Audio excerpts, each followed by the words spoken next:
যে মাননীয়া বলেছিলেন যে আমি থাকতে ওয়াকআপ করতে দেবেন। আরে ওটা একটা জুমলা বলেছিলেন। আপনারা যদি এই কথাকে নিয়ে আপনারা ভাইরাল করেন আর মুসলমান সমাজ যদি মানে গন্ডমূর্খের মতো বিশ্বাস করে নেয়, আরে 15 লাখ টাকা আপনার অ্যাকাউন্টে এসেছে কি? কে বলেছিল এইটা? স্বরাষ্ট্রমন্ত্রী বলেছিল যে 15 লাখ করকে হার অ্যাকাউন্ট মে ঘুসাएंगे, এরকম করে বলেছিল তো, এইভাবে বলা হয়েছিল তো। নরেন্দ্র মোদী কি বলেছিল? हमारा सरकार आएगा तो 2 करोड़ नौकरी मिलेगा, পেয়েছেন তো। তখন তারপরে কি বলেছে? তো এ তো এক জুমলা থা, তো এটাও একটা জুমলা ছিল যে আমি থাকতে হতে দেবো না। আরে কোথা থেকে হতে দেবেন না আপনি? আরে হতে দেবেন না, কি করে দেবেন না? তাহলে আপনি তো রাষ্ট্রদ্রোহী হয়ে যাবেন, কারণ রাষ্ট্রপতির মানে সেখানে স্বাক্ষর হয়ে গিয়েছিল। হ্যাঁ, সুপ্রিম কোর্ট পাস করে দিয়েছে, লোকসভা রাজ্যসভা থেকে পাস হয়ে গেছে, তাকে কেউ রুখতে পারবে না, তাকে কেউ আটকাতে পারবে না। হ্যাঁ, আটকানোর একটা উপায় আছে, গণতন্ত্র এবং সাংবিধানিক পদ্ধতিতে যদি আপনি আন্দোলন করতে পারেন, যেই আন্দোলন করিয়ে দেখেছিল কৃষক ভাইয়েরা 4%, এই 4% নরেন্দ্র মোদীর মানে কাপড়কে খুলে নেবে অবস্থা করে দিয়েছিল। কিন্তু আজকে 40% হয়ে আজকে ভারতবর্ষের দ্বিতীয় সম্প্রদায় হয়ে, যেখানে হিন্দু সম্প্রদায়ের পর বেশি সংখ্যক মানুষ মুসলিম সম্প্রদায়ের রয়েছে, সেখানে থাকার পরেও আন্দোলন না করে ঘরের ভেতরে ঢুকে বসেছিল এবং যাদেরকে মুসলিম নেতা বলে মেনেছিল তারা ভেতরে সেটিং করে বসেছিল। আজ তা স্পষ্ট হলো যে আজকের দিনেতে কোনো নেতা আমাদের নয়, কোনো রাজনৈতিক দল মুসলমানদের হয়ে কথা বলবে না। মসজিদ মাদ্রাসা নিয়ে তারা রাজনীতি করবে আর মুসলিম সমাজকে ভোট ব্যাংক হিসেবে ব্যবহার করবে। এই মুসলিম সমাজ লাঠি খেতে যতক্ষণ না পর্যন্ত দরজার দোরগোড়ায় চলে আসছে, ততক্ষণ পর্যন্ত এদের শুভ বুদ্ধি হবে না। আমি এখনও বলছি, আপনারা সজাগ হন, আপনারা জাগুন, আপনারা আন্দোলন করুন, কারণ এই আন্দোলন শিখিয়েছে আমরা হজরত মুহাম্মদ সাল্লাল্লাহু আলাইহি ওয়াসাল্লাম। এই আন্দোলন আমাদেরকে গান্ধীজি শেখায়নি, এই আন্দোলন আমাদেরকে কবি রবীন্দ্রনাথ ঠাকুর শেখায়নি, এই আন্দোলন আমাদের কাজী নজরুল ইসলাম শেখায়নি, এই আন্দোলন আমাদের মমতা ব্যানার্জি শেখায়নি, এই আন্দোলন আমাদের রাহুল গান্ধী শেখায়নি। এই আন্দোলন শিখিয়েছে ভারতবর্ষকে, আন্দোলন শিখিয়েছে পৃথিবীকে, সভ্যতা শিখিয়েছে পৃথিবীকে, আন্দোলন শিখিয়েছে হজরত মুহাম্মদ সাল্লাল্লাহু আলাইহি ওয়াসাল্লাম। আর সেই রসুলের, সেই আল্লাহর সম্পত্তির হেফাজত করার জন্য আমরা যদি অরাজনৈতিকভাবেও যদি আন্দোলন করতে হয়, অল ইন্ডিয়া তৌহিদি জনতা হজরত মৌলানা হাসিবুর রহমান সাহেবের নেতৃত্বে আন্দোলন গড়ে তুলবে। আমাদের আন্দোলন এবং আমাদের অবস্থান সব সময় দৃঢ় থাকবে। রাজনৈতিক কোনো নেতার সামনে এই গর্দানকে আমরা বিক্রি করব না। যারা বলে যে আমরা তোমাদের পাশে আছি, রাতের অন্ধকারে দেখা যায় এবং টেবিলেতেও দেখা যায় বসে চা খেতে, তাদেরকেও বলে দিই আগামী দিনে কিন্তু মানুষ ভোটের মাধ্যমে আপনাদের এই যে দ্বিচারিতা, এই যে আপনাদের যে ধোঁকা দেওয়া, এই ধোঁকা দেওয়া দ্বিচারিতাকে মানুষ জবাব দেবে। কারণ মানুষ শেষ কথা বলে, জনগণ শেষ কথা বলে, নেতারা শেষ কথা বলে না। নেতারা কিন্তু মানুষই তৈরি করে। যেমনভাবে 35 থেকে 34 বছরের কমিউনিস্ট পার্টিকে, সিপিএম পার্টিকে ঐতিহাসিক ভুল করেছিল, যারা বলেছিল মাদ্রাসার মধ্যে জঙ্গি তৈরি হয়। আপনি গিয়ে দেখুন পুইনানে বিশ্ব ইজতেমা হচ্ছে, একটাও আপনাকে অবাঞ্ছিত কথাবার্তা দেখবেন না। কোটি মানুষ এই বিশ্ব ইজতেমায় আসবে।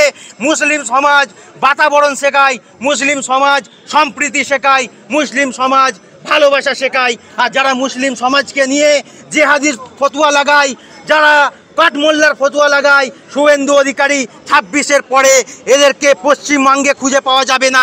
মুসলমানদের বেরোতে হবে না।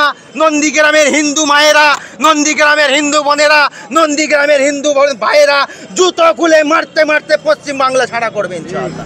শেষ মুহূর্তে মুখ্যমন্ত্রী বললেন যে ওয়াকফ মুফিদ পোর্টালে আপলোড করুন, কিন্তু উনি বলেছিলেন যে গুলগুলি করবেন না পশ্চিমবাংলায়, গুলগুলি করতে হলে দিল্লিতে গিয়ে করুন।